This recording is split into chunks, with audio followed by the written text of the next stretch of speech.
سلامونه، زه ډاکټر نوید خپلواک یم. نن در سره د معدې د ایشېدو پر درملنه خبرې کوم. دلجوشي یا د معدې یا د مرۍ سوځېدل ښه کله پیښیږي او د همدې تکلیف معالجه په خپلو کورونو کې څنګه ممکن ده؟ ګورئ، دا مرۍ یا اسافیګس ده.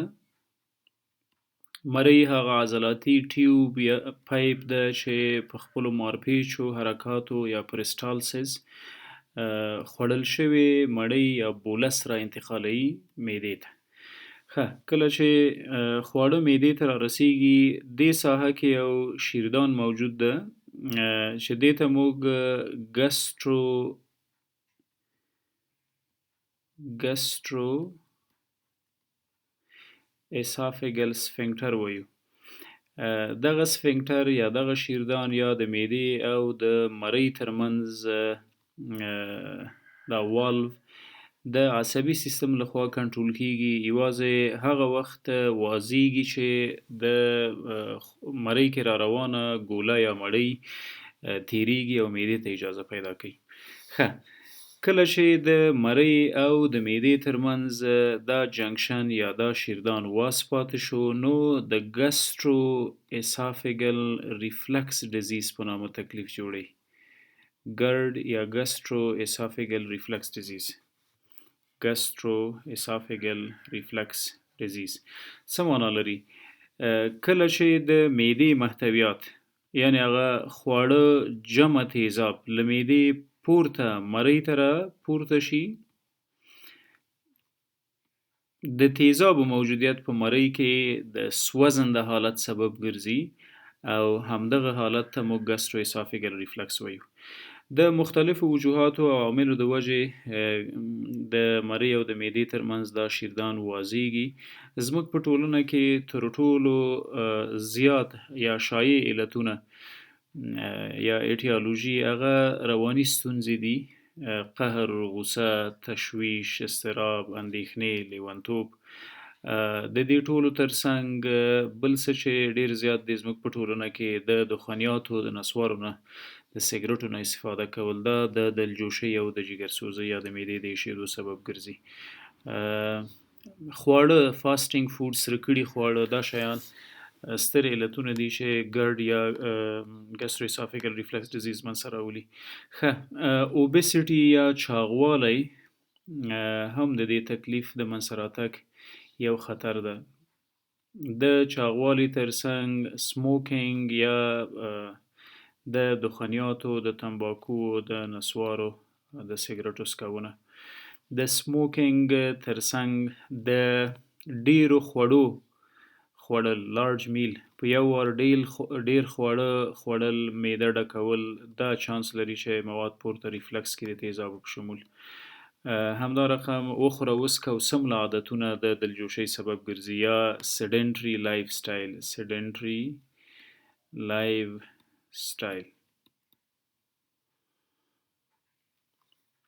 ښه هغه چې زموږ په ټولنه کې زښت زیات د رواني ستونزې دي: انکزایټي، قهر، غوسه، تشویش، ډار، په ټوله کې رواني تشوشات، ژور خفګان یا ډیپریشن. دا په اعصابو بوج راولي او اعصاب د خپل هغه خودکار عصبي سیستم یا پیراسمپتیټیک سیستم په واسطه باندې دا ځای نه کنټرولوي او اجازه ورکوي چې تیزاب او په معده کې موجود مواد پورته مرۍ ته راجګ شي او په مرۍ کې د دلجوشۍ سبب ګرځي، یعنی د سینې قفس کې سوځنده درد موجود وي. راځو درملنې ته یې مستقیما څه باید وکړو د درملنې یا د معالجې لپاره.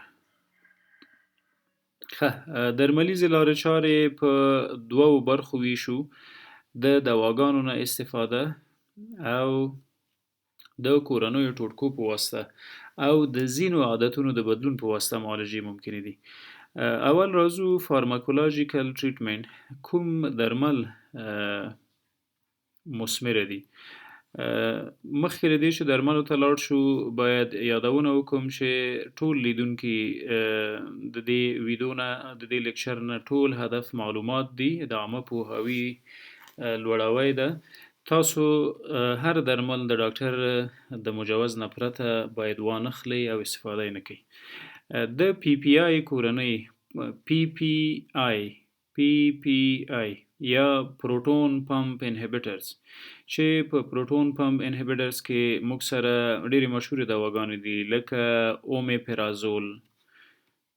اومیپرازول پانټاپرازول همدا رقم ایزومیپرازول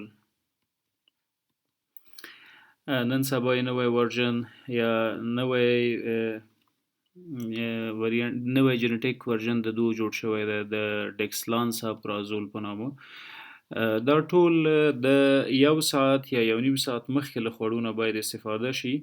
د دوی وظیفه څه ده؟ د HCl یا هایدروکلوریک اسید یا د معدې د تیزابو تولید.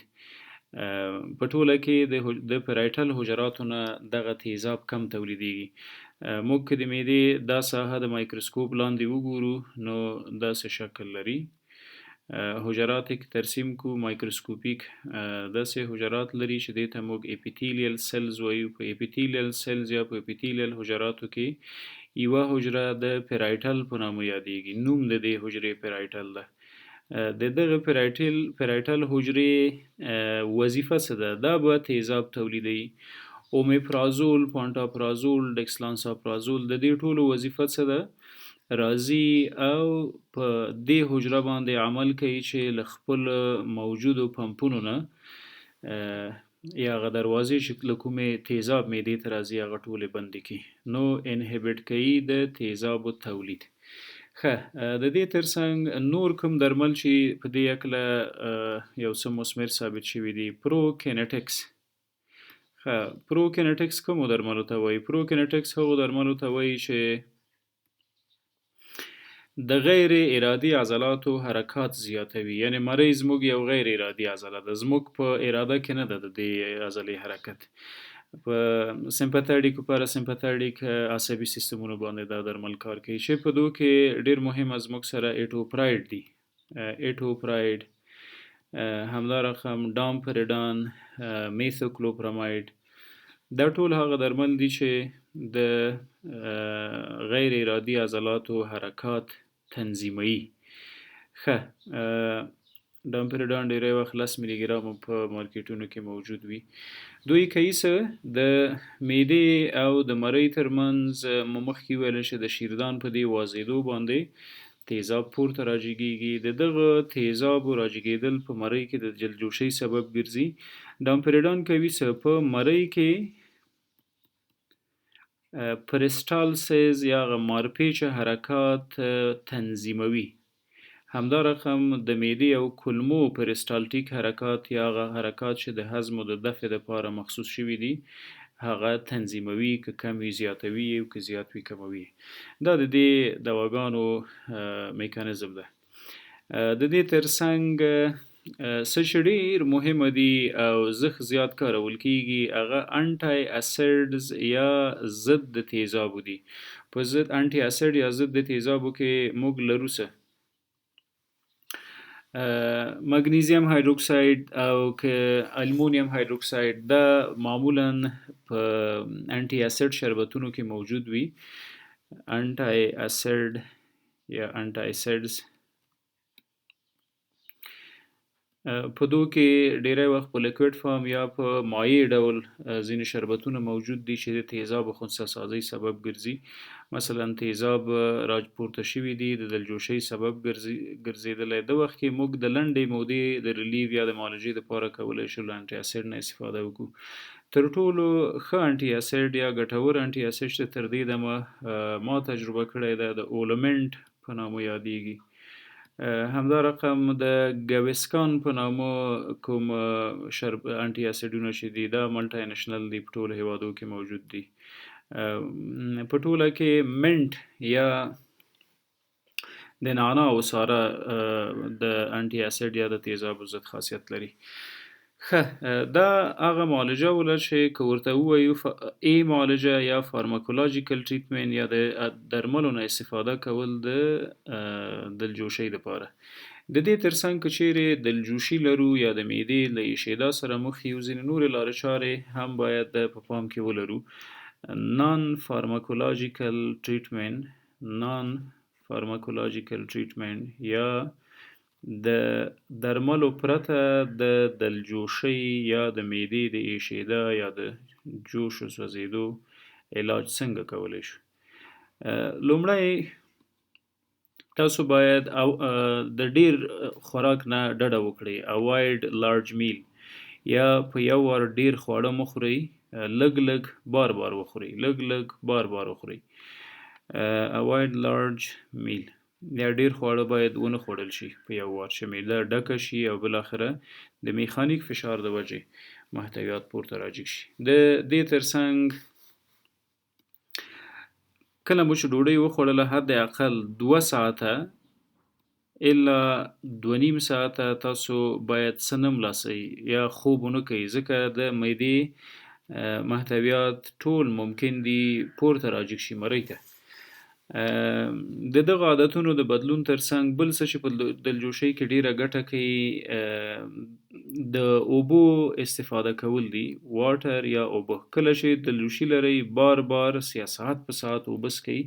پیمانه یې ستاسو په لاس ولې وخت یې تنظیم کړئ چې ساعت په ساعت له اوبو نه استفاده وکړئ ترڅو د ستوني ته راجګ شوي تیزاب د مرۍ د معدې نه راپورته شوي تیزاب ټول د اوبو په واسطه لاندې لاړ شي. فرضاً دا زموږ مرۍ او دا معده ده. که چیرې تیزاب پورته راجګ شوي او موږ له بره نه اوبه وڅښو نو په دې ډول دا تیزاب ټول بیرته کولی شي په میخانیک ډول لاندې معدې ته را انتقال کړي. ښه، د دې ټولو ترڅنګ بل څه چې کولی شي د دلجوشۍ په معالجه کې زموږ سره مرسته وکړي د بالښت یا د پیلو جګول دي. بالښت یا په مایل وضعیت کې باید مریض سملي. که د مرۍ خوله وازه وي، مثلا دا شوه مرۍ، د مرۍ او د معدې ترمنځ چې کوم جنکشن ده دا واز ده، تیزاب پورته راجګیږي، نو په دې صورت کې بالښت باید لوړ کېښودل شي ترڅو تیزابو ته او د معدې محتویاتو ته اجازه ورنکړو چې پورته راجګ شي. د دې ترڅنګ نور څه کولی شو چې دلجوشي پې معالجه کړو؟ د منټ نعنا نه ډیره استفاده وکړئ. یعنې تاسو که یوه قوده پاکه نعنا راواخلئ او د هغه عصاره جوړه کړئ، په جوسر کې واچوئ، ښه یې مکس کړئ، دا په دلجوشۍ کې وڅښئ، ډیره مثمره نتیجه لري منټ. د دې ترڅنګ په ځینو هالوپیتھیک میډیسن یا په د دې جړو بوټو په طبابت کې د انځر د پاڼې یادونه شوې ده. که تاسو د انځر یوه پاڼه واخلئ، جوشه کړئ، ویې او بیا یې هغه اوبه په نهاره وڅښئ، دا هم ډیره مهمه، ډیره ګټوره نسخه ثابته شوې ده. په ټوله کې د حفظ الصحې مراعات او د هغو خوراکي توکو نه پرهیز کول چې هغه د دلجوشۍ سبب ګرځي، لکه ډیر ترخه مرچ مسالې.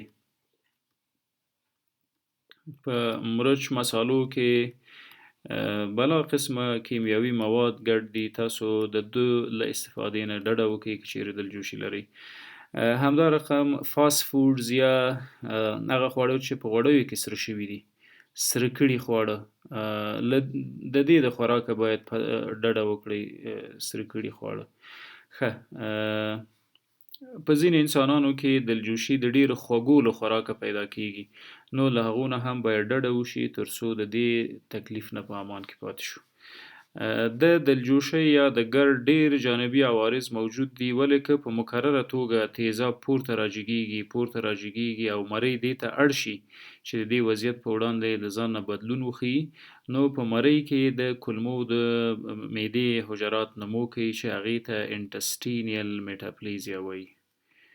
انټسټینیل میټاپلیزیا که دوام کوي د بیرټس اسافیګس په نامه یو تکلیف جوړوي او هغه متاسفانه سرطان ته روان وضعیت ده. یعنې دلجوشي کولی شي د یو عادي قهر و غصې د وجې منځته راشي.